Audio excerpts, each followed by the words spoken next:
Hey guys, this is Shane and welcome to my Curator of the Lost channel. And today I want to talk about things that can help us make good decisions when we're outsourcing, how not to force the buy, and actually how to use, basically common business and design philosophies and keep those in our mind to help, bolster the right decision, right? To help us keep us on track and not make those kind of bad buy decisions. So, hey, before I jump in, I just want to say thank you. Thank you for the channel support, the views, the subscribers. I appreciate it.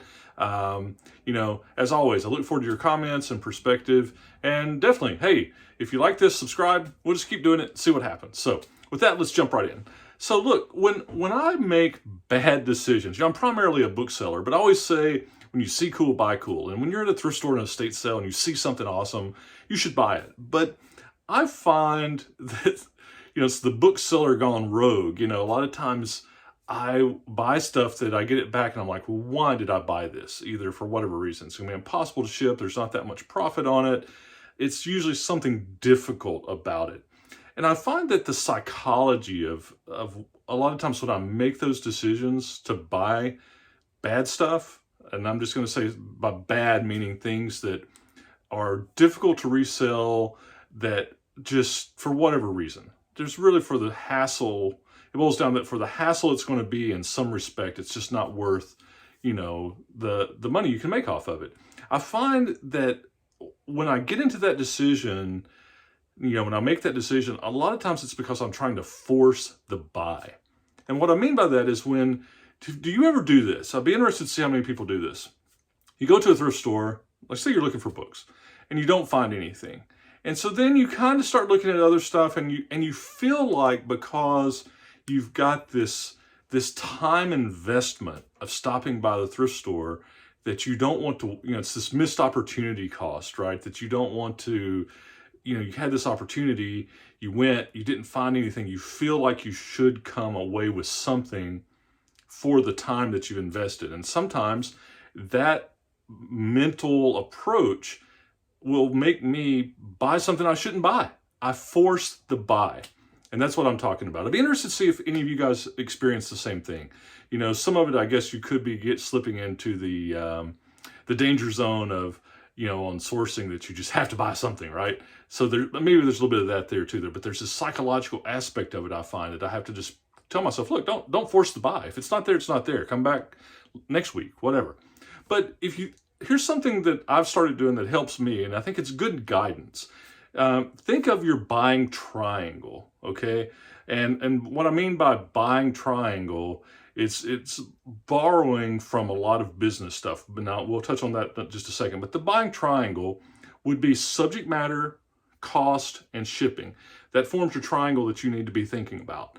Now, if you think about back in business, you've probably all heard of good, fast, cheap, that triangle, right? You can pick two, good, fast, or cheap. Or in the design space of something, I got a buddy that works in the auto industry and he'll tell you, hey, it's weight, performance, and cost. You gotta give me two of them. There's some things generically in management, it's cost, time, and scope of a project. These are all triangles, right?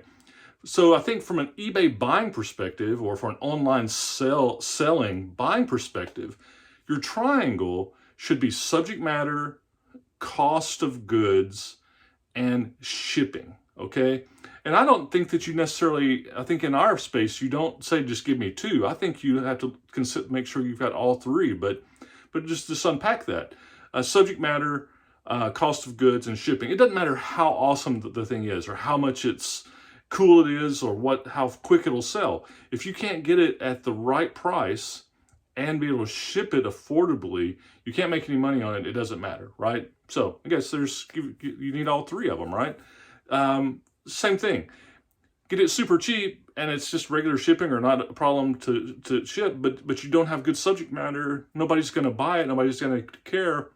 Even if it's 50 cents, you just lost 50 cents and it's going to be sitting on your shelf forever and you end up redonating it, or even if it's something really good and you can get it at a good price, but the shipping is just crazy hard. You know, it's fragile. You're going to have a specialty box. It's heavy.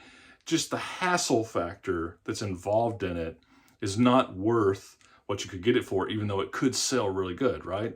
Obviously, these are things you need to consider. So I would offer to you to, when you're out buying, don't force the buy. Don't force it.